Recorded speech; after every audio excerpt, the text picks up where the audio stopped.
রোহিঙ্গা প্রত্যাবাসন নিয়ে 3 দিনের আন্তর্জাতিক সম্মেলন শুরু হয়েছে কক্সবাজারে। এতে অংশ নিচ্ছে অন্তত 40টি দেশ ও আন্তর্জাতিক সংস্থার প্রতিনিধি। কক্সবাজারের অতিরিক্ত জেলা প্রশাসক ইমরান হোসাইন সজীব জানান, উখিয়া উপজেলার ইনানীর একটি হোটেলে এই সম্মেলন অনুষ্ঠিত হচ্ছে। অন্তর্বর্তী সরকারের প্রধান উপদেষ্টা ডক্টর মোহাম্মদ ইউনূস আগামীকাল সম্মেলনে অংশ নেবেন। জাতিসংঘ সাধারণ পরিষদের অধিবেশনের আগে এই সম্মেলন রোহিঙ্গা প্রত্যাবাসন প্রক্রিয়ায় গুরুত্বপূর্ণ ভূমিকা রাখবে বলে আশা করা হচ্ছে।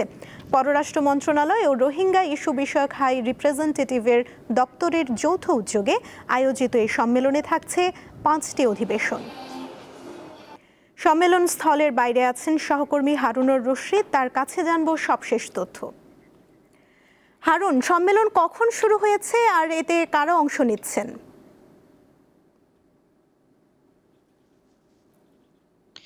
সুমনা, আপনি জানেন যে আজকে সকাল 10টা থেকে ওখানে অতিথিরা আসতে শুরু করেছেন।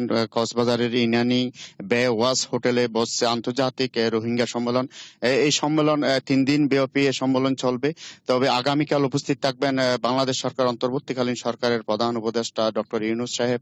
এবং আজকে এই যে আন্তর্জাতিক এই সম্মেলনে 40টি দেশের প্রতিনিধিরা হোটেলে এসে পৌঁছেছে এবং আজকে বিকাল 4টায় সম্মেলন শুরু হয়েছে। এই সম্মেলনে আসলে রোহিঙ্গা প্রত্যাবাসন, ন্যায় বিচার ও টেকসই সমাধান নিয়ে একটা সংলাপে বসছে।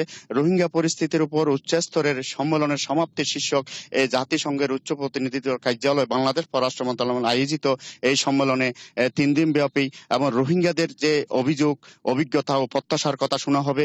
এবং আগামী এই 3 দিন এখানে অংশ নেবে বিদেশি কূটনীতিক, আন্তর্জাতিক বিশেষজ্ঞ মহল, রোহিঙ্গা প্রতিনিধি, শিক্ষাবিদ ও আন্তর্জাতিক সংস্থার বিভিন্ন প্রতিনিধিবৃন্দ।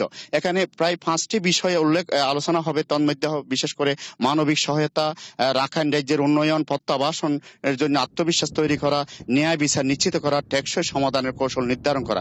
এই বিষয়গুলো এখানে আলোচনা করা হবে এবং রোহিঙ্গাদের সাথে আলোচনা করে তাদের অভিজ্ঞতা ভাগাভাগি করা এবং তাদেরকে নিশ্চিত প্রত্যাবাসনের নিশ্চয়তার জন্য এখানে আলোচনা করে কৌশল নির্ধারণ করা হবে। তারা আগামী 30শে সেপ্টেম্বর জাতিসংঘ অনুষ্ঠিত সাধারণ অধিবেশনে এই বিষয়গুলো উত্থাপন করা হবে। সেখান থেকে একটা রোহিঙ্গা সমস্যার সমাধান খোঁজা হবে বলে আয়োজক কমিটি জানিয়েছে। সুমনা।